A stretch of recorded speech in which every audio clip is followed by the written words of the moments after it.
मी संजय सुशीला वामन सावकारे ईश्वर साक्ष शपथ घेतो की कायद्याद्वारे स्थापित झाले आहे अशा भारताच्या संविधानाबद्दल मी खरी श्रद्धा व निष्ठा बाळगीन. मी भारताची सार्वभौमता व एकात्मता उन्नत राखीन.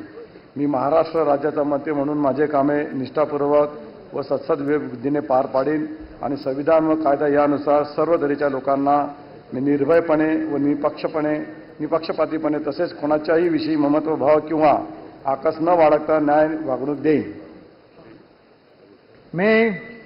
मी संजय सुशीला वामन सावकारे ईश्वर साक्ष शपथ घेतो की महाराष्ट्र राज्याचा मंत्री म्हणून माझ्या विचारार्थ आणली जाईल किंवा मला ज्ञात होईल अशी कोणतीही बाब असा मंत्री म्हणून माझे कामे यथायोग्य पार पाडण्यासाठी आवश्यक असेल ते खेरीज करून एरवी मी कोणत्याही व्यक्तीला किंवा व्यक्तींना प्रत्यक्षपणे व अप्रत्यक्षपणे कळवणार नाही किंवा त्यांच्याकडे वळ करणार नाही. जय हिंद, जय महाराष्ट्र, जय श्रीराम, जय भीम.